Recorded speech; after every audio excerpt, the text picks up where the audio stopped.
The Showkase Mysteries. The Cause. Detective Marcus Thompson gripped the wheel of his unmarked car as he and his partner, Detective Eyeesha Johnson, sped through the rain-slicked streets of Newark. The late-night call they'd received had been cryptic. A disturbance at Devon Miles Productions, a well-known multimedia studio that had been on their radar for months.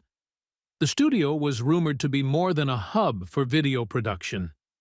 There were whispers of underground dealings and experiments that made even hardened criminals uneasy. "Think this is just another stunt by Devon?" Eyeesha asked, flipping through her notes. "Maybe," Marcus replied, his tone flat. "But something about this one feels off.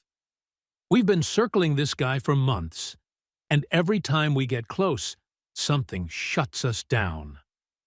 As they pulled up to the building, the usually bustling studio was eerily silent. The neon sign flickered ominously in the rain, and the glass doors hung ajar. One cracked as though it had been struck by something heavy. "Stay sharp," Marcus said, drawing his weapon as they stepped inside. The reception area was in disarray, papers scattered across the floor, chairs overturned, and a faint chemical smell lingering in the air. Eyeesha noticed a sticky green substance smeared across the edge of a desk.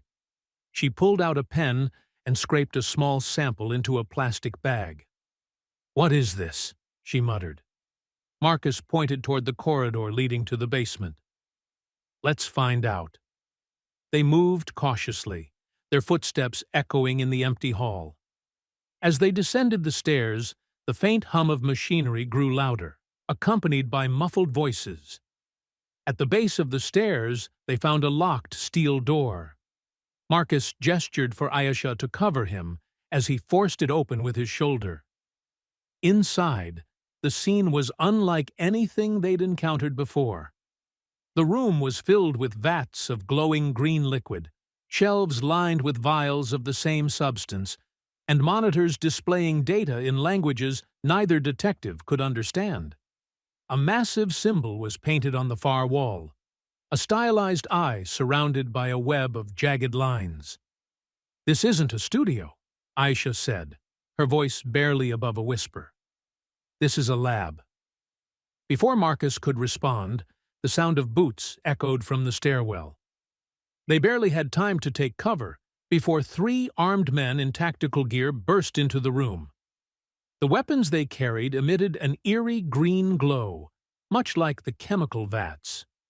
Marcus fired first, striking one of the intruders in the shoulder, but the others retaliated, their bullets sizzling against the metal walls. Eyeesha took out another assailant with a clean shot, but the third man aimed a glowing rifle at her. She ducked just in time as the strange ammunition seared past her, leaving a charred mark on the wall. "These aren't regular bullets," she shouted. "No kidding," Marcus growled, returning fire. The fight was interrupted by a chilling sound, a low hum that made the air vibrate. The symbol on the wall began to glow, and a cloaked figure materialized from the shadows, his presence commanding and unnaturally cold. "You shouldn't have come here," the figure said, his voice deep and almost mechanical. Marcus aimed his gun at the man. "You're under arrest for—" Before he could finish, the figure raised a hand, and Marcus was thrown across the room by an invisible force. Eyeesha fired at the man, but her bullets stopped mid-air, dropping harmlessly to the floor. The man smirked. "Futile." Thinking quickly, Eyeesha grabbed one of the glowing vials from a nearby shelf and hurled it at the figure. The glass shattered against his chest, and the chemical hissed as it burned into his robe. The man staggered, and the force holding Marcus down dissipated. Marcus scrambled to his feet, grabbing one of the intruder's rifles. "These weapons, they're tied to the chemical," he shouted, firing at the cloaked figure. The green-tinted rounds struck true, and the man stumbled back, his form flickering like a disrupted signal. "You will regret this," he snarled before vanishing into thin air.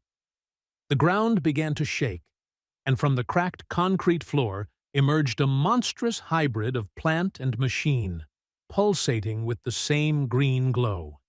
It lashed out, destroying everything in its path. "We can't take this thing head-on," Eyeesha yelled, dodging debris. Marcus's gaze locked on the glowing symbol on the wall. "That symbol! It's tied to all of this. If we destroy it, maybe we can shut this whole thing down." Eyeesha covered him as he smashed the symbol with a heavy crate. The glowing lines flickered and shattered, and the creature let out a deafening screech before collapsing into a lifeless heap. As silence fell, Marcus and Eyeesha caught their breath, their eyes scanning the destruction. "This isn't just a crime scene," Marcus said grimly. "It's a war zone." Back upstairs, the truth begins to unravel. Devon Miles, the studio owner, was trembling in his office as the detectives burst through the door. Marcus grabbed him by the collar. "Start talking," he demanded. "What the hell is the cause? And why are they using your studio to play mad scientist?" I don't know much," Devon stammered. "They came to me months ago, offering money to use the basement. Said it was for research, genetics, enhancements. They promised it would change the world." "Change the world?" Eyeesha snapped. "You're lucky you're not dead. Whatever they're doing down there is way bigger than you." Devon slumped against the wall, defeated. "What are you going to do?" Marcus looked at him with steely resolve. "We're going to stop them. And if you're smart, you'll help us. Because if we find out you're holding back, you'll wish that monster got to you first." The Cause's true power. Meanwhile, in an underground lab far from the city, Dr. Will, the mastermind behind the Cause, watched the footage of the detective's escape with a twisted smile. Rows of glowing vats surrounded him, each containing humanoid figures in various stages of growth. "Let them come," he murmured, his fingers brushing against a vial of pure Kause-like synogen. "They've only scratched the surface." Behind him, his army stirred. Enhanced soldiers, their bodies perfected by his chemical experiments, their minds loyal only to the Cause. "They don't realize it yet," Dr. Will said, his voice echoing in the sterile lab. "But they've already lost."